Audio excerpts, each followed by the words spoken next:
Tout a commencé par une présentation des initiatives portées par le groupe Academia RDC, axé sur l'apiculture durable, l'éducation environnementale et l'autonomisation des jeunes.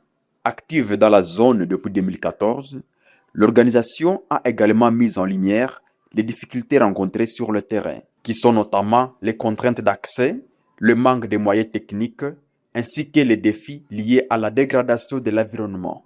Le groupe Academia RDC a ensuite effectué une mission de plaidoyer en chef-lieu du territoire de Lubero afin de renforcer la collaboration avec les autorités politico-administratives et mobiliser leur accompagnement. On prépare le mois des abeilles qui sera le mois de mai.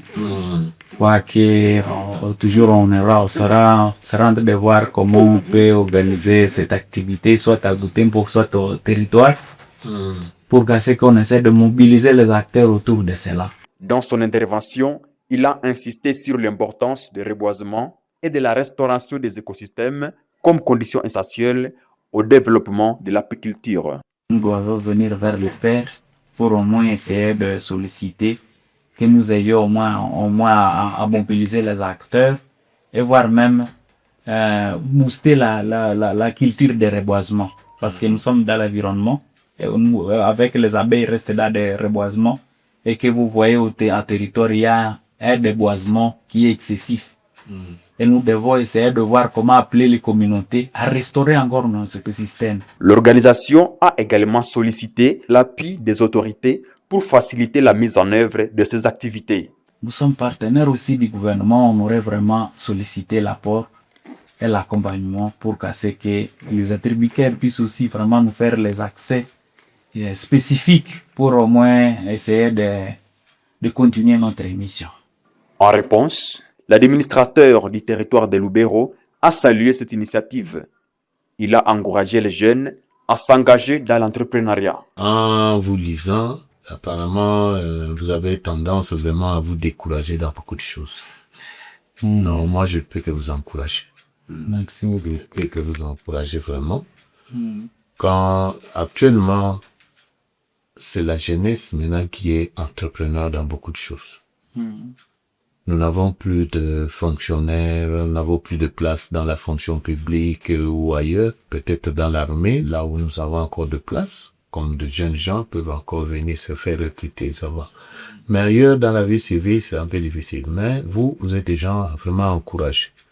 Quand vous êtes déjà dans cet entrepreneuriat-là, c'est vraiment quelque chose à encourager. Alors, à ce qui concerne votre mission ou vos projets, je vous encourage. Il a également reconnu l'importance du miel et ses multiples usages, tout en s'engageant à accompagner l'organisation dans cette démarche. Le miel, c'est un produit qui a beaucoup de vertus. Avec le miel, on fait beaucoup de choses. Avec le miel, on peut faire des médicaments, de bonne nourriture, de quoi plus. Donc vraiment vertu, il y a vraiment des vertus très ouvertes par rapport à la production de cette miel. Là, je vais vous accompagner, comme vous l'avez demandé. En tout cas, je vais vous accompagner. Et à chaque fois que vous aurez un blocus quelque part et que ça nécessite à ce que je puisse vous aider, vous appuyer, n'hésitez pas. Revenez, comme ça on va en discuter et voir de quelle manière je peux faire ça pour vous. Merci. Alors là, je serai rassuré, je vais vous accompagner. Merci. Quel que soit dans tous les secteurs même que dans ces secteurs ici de psychosocial pour les enfants. Je sais que vous avez dit, vous prendrez contact avec la dame, la sous-prophète. Vous allez en discuter. Et voir aussi si il y a vraiment besoin que l'autorité puisse s'impliquer. N'hésitez pas, revenez, comme ça on va le faire. Merci. Alors pour votre accès dans votre axe, dans votre tronçon d'Andoué, je ferai un effort aussi de contacter l'attributeur de cet axe-là.